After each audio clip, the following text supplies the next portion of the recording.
रूप से चलिए कहन श्रृंगार में आहा सुंदर जिला तो खजाना आहा सुंदर जिला तो खजाना रूप से चलिए कहन श्रृंगार में रूप से चलिए कहन श्रृंगार में आहा सुंदर जिला तो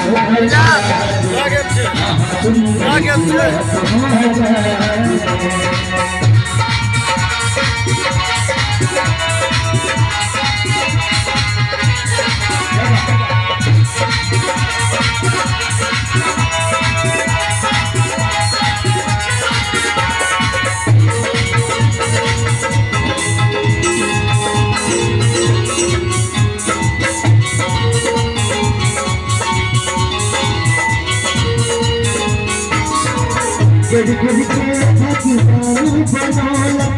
दुनिया के सब खूबसूरती सजावटी गद के भगवान बनौलती दुनिया के सब खूबसूरती सजावटी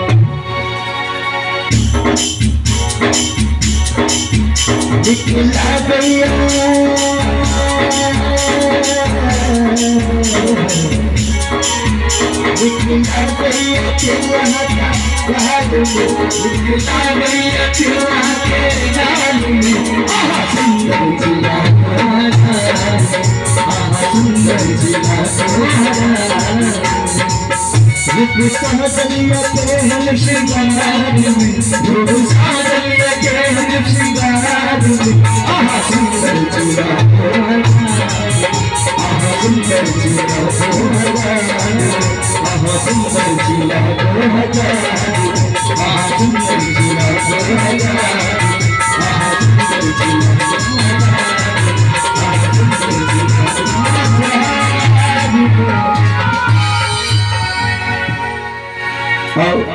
खुशी